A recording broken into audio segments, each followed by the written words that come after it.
কি মানে? তুমি আমার জন্য কি গিফট নিয়ে আসছো? দাও। তোর জন্য কিছু আনি নাই। ও মা, আমি না তোমাকে ফোন করে বললাম আমার জন্য ঈদের গিফট আনতে? দাম। ওরে বাবা, যেটা আনছি তোর জন্য সেটা তো তোকে দিছি, আর কিছু আনি নাই। এখন তুই রুম থেকে যা, আমি চেঞ্জ করবো। যাবাক। যাবো না। এই তুমি চেঞ্জ করবা করো, তোমাকে কে আটকায় রাখছে? আমি কি তোমাকে আটকায় রাখছি না? আটকায় রাখিসটাই আবার ছেড়েও তো দিস নাই। তুমি আমাকে আমার গিফট দিয়ে দাও, আমি চলে যাই।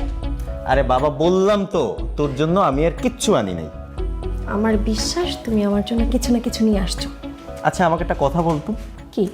এত বিশ্বাস তোর কই থেকে আসে? মনের চোখ দিয়ে দেখার চেষ্টা করো, তাহলেই বুঝতে পারবা যে এত বিশ্বাস কই থেকে আসে। আর তখন তুমি আরো অনেক কিছুই দেখতে পাবা। সামথিং টু কুল।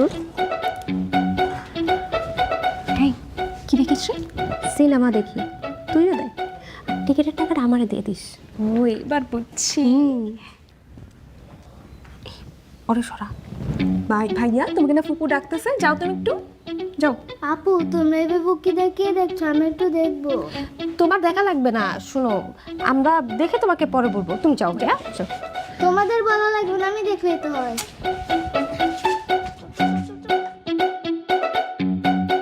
আরে বাবা, কি আনছো? দাও তো। তোরে এটাও ধরো, ভালো করে ধরো।